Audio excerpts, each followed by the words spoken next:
Hello everyone, welcome back to my blog with Sangeeta Prashant official. So guys, ये हमारा room decor था जो कि मैं आपको अपने प्रीवियस ब्लॉग में बता चुकी हूँ।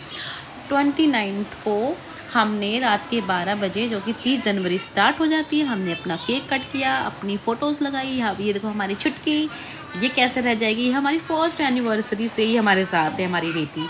हमारी फर्स्ट एनिवर्सरी में हमारी बेटी साथ थी, सेकंड में भी, और ये हमारी थर्ड, और सो ऑन ही हमारे साथ हमेशा रहेगी। तो इसको हम कैसे मिस कर सकते हैं भाई, ये तो हमारे साथ रहना ही रहना होता है। ये जगी भी थी, ये रात के 2 बजे सोई थी, केक कटिंग कराने के बाद ये सोई हुई थी।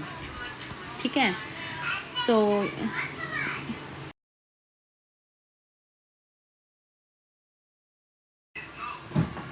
ये अपने ड्रेस को थोड़ा सा कैमरे के सामने स्टाइल कर रही हूँ।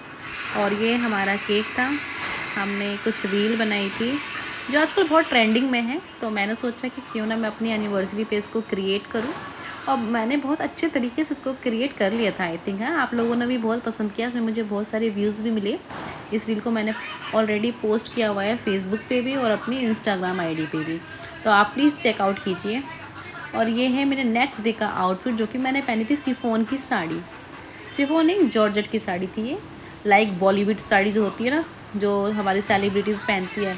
तो मुझे कुछ इस तरीके का लुक लेना था, वो भी पहाड़ों पे। हमारा ये है एनिवर्सरी का डे, 30 जैन 2026।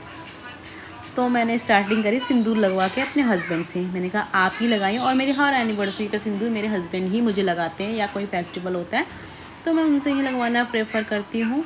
सो गाइज़, मेरा इस साड़ी का लुक आप लोगों को कैसा लग रहा है? मुझे तो पर्सनली ये बहुत ही ज़्यादा पसंद आ रहा था ये वाला लुक, क्योंकि मैं कभी आउटिंग पे ना साड़ी मैंने वेयर किया ही नहीं है, और मैं घर पे भी बहुत ही कम पहनती हूँ। तो कभी कभी साड़ी पहनना बहुत अच्छा लगता है, और साड़ी में सभी लड़कियाँ बहुत ही खूबसूरत लगती हैं।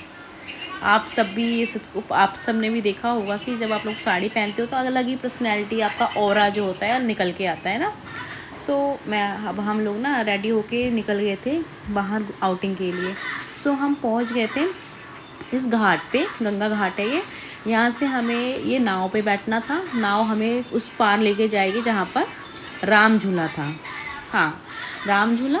हम सबसे पहले हम राम झूला के पास गए नाव में बैठ के। और नाव में बैठ के ना, मुझे तो भाई मैं कितनी बार भी नाव में बैठ लेती हूँ, मुझे बहुत ही मज़ा आता है वो फील करते हुए कि ना पानी के ऊपर हम चल रहे हैं नाव से। तो ये ना अलग ही फीलिंग होती है। और मैं अपने बेबी के लिए भी मैं सोचती हूँ कि वो सब कुछ अपनी इतनी कम उम्र में इतना ट्रैवल करती है, कितनी ब्लेस्ड है वो। मुझे ये भी देख के बहुत अच्छा लगता है। हम अपने लोकेशन में पहुँच गए। मैं थोड़ी सी ना लोकेशन देख रही थी कि मुझे अपनी थोड़ी सी वीडियो एंड रील बनानी थी। बट जो मेरी बेटी थी वो इतनी क्रैंकी इधर हो गई थी, क्योंकि ना ऋषिकेश में बहुत ही ज़्यादा ना धूप थी, धूप। मुझे तो मैंने सोच के चली थी कि भाई वहाँ पहाड़ है तो ठंड होगी, लाइक जैसे हम दिल्ली में हैं तो ठंड है इतना कि आपको एक तो स्वेटर या एक भी वार्म कपड़े पहनना पड़ता है। लेकिन आप वहाँ जिस जगह पे मैं गई थी वहाँ पर तो भाई जैसे जून की गर्मी होती है ना, लाइक वैसे ही धूप, एकदम सुर्ख धूप थी।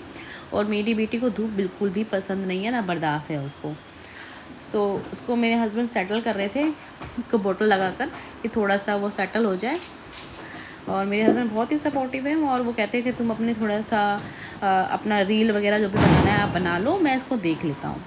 फिर हमने एंटर किया यहाँ पर राम झूला के पास। राम झूला कुछ ऐसा बना होता है, ये ना अभी दिन में तो सिंपल सा है, बट आप ना जब ये नाइट का व्यू देखेंगे तो लाइटिंग वाइटिंग हो जाती है तो समझ में आता है। तो उसमें जो 3D में ना पिक्चर्स नज़र आती है, ये राम जी की, सीता जी की, जो भी पिक्चर वो बारी बारी से आता है। ये तो दिन में तो कुछ ऐसा मुझे खास नहीं लगा, लेकिन नाइट का जब मैंने व्यू देखा था वो व्यू मुझे बहुत पसंद आया।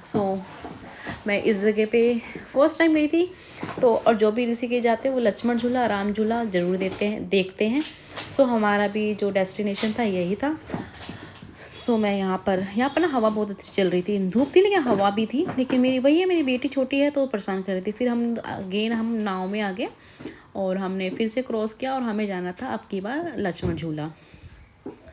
लक्ष्मण झूला में भी हम गए तो उसके लिए भी हमें पहले नाव में ही बैठना था। फिर मैंने हस्बैंड से बोला कि चलो यहाँ पे मुझे खाली सीट मिली है तो प्लीज़ मेरी थोड़ी सी वीडियो बना दीजिए। उन्होंने मेरी वीडियो बनाई, और सब ने ना वहाँ पर इंजॉय कर रहे थे। और सभी अपनी फैमिली के साथ आए थे, तो आए हुए थे हमने अपने अपना टाइम स्पेंड करने के लिए। कोई कहीं से आए थे, कोई कहीं से, बहुत ही दूर दूर से लोग आए हुए थे बच्चों को लेकर। और हमने तो जाना ही था। सो हमने बहुत सारी रील बनाई, बहुत मस्ती करी, बहुत कुछ खाया पिया हमने। और यहाँ पर हमने अपना क्वालिटी टाइम स्पेंड किया। थोड़ा होता है ना, अपना हैक्टिक डे होता है, वो उससे बाहर निकल कर हम लोग थोड़ा बाहर आए हुए थे। और हम अपनी एनिवर्सरी में हमेशा बाहर मनाना ही सेलिब्रेट अच्छा करते हैं, ताकि हमें अपना टाइम मिल सके और हम नई नई जगहों को एक्सप्लोर कर सके। और ये थोड़ा ऋषिकेश की गलियाँ हैं, देखिए यहाँ पे सारी चीज़ें हैं लगी हुई थी। वो चीज़ें सारी वही है जो हमारे यहाँ मिलती है, तो इतना कोई ख़ास नहीं था। वही हैंड बैग्स, हैंड क्राफ्ट जो चीज़ें होती हैं, शॉल और ये सभी चीज़ें थी जो कि ईज़िली अब प्रोवाइड हो जाती है हर जगह। सो मैंने तो कुछ एक्सेसरीज़ ही ली थी। जैसे बच्चों, मेरे घर में बच्चियाँ हैं तो उनके लिए कुछ लिया था मैंने, और अपने लिए। और कुछ ख़ास ऐसा कुछ मैंने परचेज़ नहीं किया था, क्योंकि सब कुछ आजकल सबके पास होता है और ईज़िली प्रोवाइड हो जाता है। तो कोई इतना बड़ा ना स्ट्रेंज चीज़ नहीं होती कि आप वहाँ से लाए। पहले होता था कि हाँ भाई ये चीज़ यहाँ नहीं मिलती तो हम वहाँ से लेके चलते हैं, बट ऐसा आजकल नहीं है। और ये हम पहुँच गए हैं लक्ष्मण झूला। लक्ष्मण झूला में ना कंस्ट्रक्शन का काम चल रहा था, और इसलिए वो इस टाइम ऐसा दिख रहा था। लेकिन बताया जाता है कि लक्ष्मण झूला होता है वो मेन झूला है जो कि लोग दूर दूर से देखने के लिए आते हैं। लेकिन ये डे का टाइम है तो हमें तो कुछ ऐसा नज़र नहीं आ रहा था। हाँ, हो सकता है कि नाइट में ये बहुत प्यारा नज़र आता हो, क्योंकि यहाँ पर ना उसका काम चल रहा था और ना बहुत अच्छा बनाया जा रहा था। आने वाले कुछ महीनों में ये बहुत अच्छा बनकर आएगा, लेकिन जब हाँ अभी गए थे अभी ऐसा कुछ था नहीं। सो फिर हमने सोचा कि अब फटाक से यहाँ से निकल लेते हैं, क्योंकि धूप अब बहुत ज़्यादा हो रही थी। हम वापस से ना वहाँ से निकल के फिर हम चले गए नीर वाटरफॉल। यस गाइस, वाटरफॉल मैंने फ़र्स्ट टाइम देखा था। और सो हमने अपनी गाड़ी ली और हम चले गए वाटरफॉल की तरफ। और इतने में मेरी बेटी सो गई थी, थोड़ा वो सोने लगी थी क्योंकि वो क्रैंकी हो गई थी, रो रही थी बहुत ज़्यादा, धूप लग गई थी उसे। तो गाड़ी में कम से कम आधा घंटा उसने सो लिया था, अपनी नींद ले ली थी। फिर हम पहुंच गए यहाँ पर। हमने कुछ फ्रूट्स वगैरह लिया खाने वाने के लिए कि थोड़ा हम हाइड्रेट रहें, क्योंकि धूप ज़्यादा थी। और पहाड़ों में आए हैं तो वहाँ के फ्रूट्स को ट्राई तो करना ही चाहिए ना, जो नेचुरल चीज़ें होती हैं वहाँ पर। यहाँ देखो मेरी बेटी सो चुकी है और मेरे हस्बैंड को गोद में लेकर चल रहे हैं। और ये वाटरफॉल ना बहुत ना 3 स्टेज पे था। फर्स्ट स्टेज पे तो ये था, सेकंड पे थोड़ा और ऊपर था, और थर्ड में था कि आप लोग उसमें नहा सकते हो, देख सकते हो। तो हम सेकंड तक ही गए थे, क्योंकि बेटी को लेके जाना पॉसिबल नहीं था, क्योंकि बहुत ज़्यादा वॉक करना था। और फिर लोग भी आ रहे थे वहाँ से, हमने उनसे पूछा भी कि आप लोगों का एक्सपीरियंस क्या। फिर मैंने यहाँ पे कुछ व्यूज़ कैप्चर किए, वीडियोस बनाए। और फिर हम ज़्यादा ऊपर जाने की हमने सोचा नहीं। हमने फिर डिसीज़न लिया कि क्यों ना हम यहीं बैठ के अपना कुछ भी हल्का फुल्का सा स्नैक्स ले लें, ताकि थोड़ा सा बेटी भी सेटल हो जाए और हम भी थोड़ा सा इस व्यू को अपनी आंखों से देखें। ये बिल्कुल पीसफुल था, ये पानी की आवाज़ और वहाँ पे जो बर्ड्स की जो होती है चर्पिंग, वो सब ना चीज़ें बहुत ही पीसफुल थी। तो हमने फिर यही डिसाइड किया कि अब हम नहीं जाएंगे, कोई जाने का कोई बेनिफिट नहीं है, क्योंकि बेटी ऑलरेडी हमको बहुत परेशान कर चुकी है। तो उसको देखते हुए हमने यही डिसीज़न लिया कि अब हम चलते हैं वापस से, और हम फर्स्ट वाले स्टेज पर ही बैठते हैं और वहीं से व्यू का नज़ारा हम लेते हैं। सो फिर हमने क्या किया, फिर हमने वहीं बैठ गए और हमने ऑर्डर दिया मैगी। पहाड़ों पे आए हैं तो मैगी खाना मस्ट है, तो हमने मैगी ऑर्डर किया। फिर उसके बाद मैंने अपनी बेटी को, वो सो रही थी तो मैंने कहा कि उसको अब उठा देते हैं, थोड़ा सा वो भी इंजॉय कर लेगी और देख लेगी इन चीज़ों को कि कैसे पानी निकल रहा है झरनों से, और थोड़ा सा खेल लेगी और एक्टिव हो जाएगी। सो ये एक्टिव हो चुकी थी, तो इसकी डिमांड ही अलग हो जाती है। फिर ये इसको तो कोल्ड ड्रिंक ही चाहिए होती है, और वो उसको खुद से ही पीना होता है। उसकी फिर कोल्ड ड्रिंक के आगे ना इसको मैगी चाहिए ना कुछ चाहिए। तो वही बारी बारी से वो डिमांड कर रही थी कि मुझे कोल्ड ड्रिंक दो, कोल्ड ड्रिंक दो। फिर हम लोगों ने अपनी अपनी मैगी इंजॉय करी, और हमारा पूरा दिन ऐसे ही घूमने में ही गया था। हमने अलग अलग जगह एक्सप्लोर की, जगह को देखा और फैमिली के साथ क्वालिटी टाइम स्पेंड किया। घर पे नहीं हो पाता है क्योंकि हैक्टिक डे होता है, हस्बैंड का ऑफिस होता है, बेटी के साथ मैं ही होती हूँ। और ऐसे ही कभी कभी ऐसा दिन होता है कि हम तीनों पूरा दिन एक साथ स्पेंड कर पाते हैं।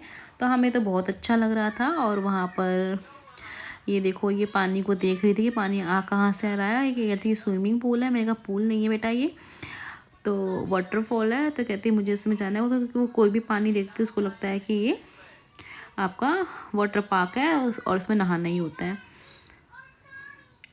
तो इसकी मस्ती यहाँ पर स्टार्ट थी और ये एक्टिव हो चुकी थी। और गाइज़ मैंने बहुत सारी वीडियोस बनाई है। मैं सोच रही हूँ कि मैं कैसे इसको अपलोड करूँ, किस किस क्लिप में डालूँ, बट मेरे से नहीं हो पा रहा है क्योंकि ना मेरे घर में बहुत सारी चीज़ें अभी चल रही हैं, वेडिंग का है, सब कुछ है, लेकिन मुझे अभी टाइम नहीं मिल पाता है। सो मैं फटाफट से ये भी ब्लॉग मैं रात के 12 बजे ही एडिट कर रही हूँ। और प्लीज़ इस ब्लॉग को देखिएगा टाइम निकाल के और भर भर के कमेंट प्यार कीजिएगा। और फिर हम अपने होटल रूम में वापस आके घूम के यहाँ पर वो खाना ऑर्डर कर रही है कि ये चीज़ें आप मुझे भिजवाइए रूम में, क्योंकि वो हमको हमारी कॉपी करती है, जो हम बोलते हैं वो फिर उसको रिपीट करती है। तो फिर मैंने ये इसके मोमेंट को कैप्चर किया ताकि वो जब बड़ी होएगी तो उसको देखेगी। सो पूछ रही थी मम्मा आपने क्या खाना है, डैडा आपने क्या खाना है, सबसे पूछ रही थी, सबका ऑर्डर ले रही थी। फिर ऐसे हमारा सेकंड डे निकला। अब मैं दिखाऊंगी आपको हमारा थर्ड डे। और जब तक के लिए बाय बाय। और कमेंट करना, लाइक करना एंड शेयर करना। राधे राधे फ्रेंड्स।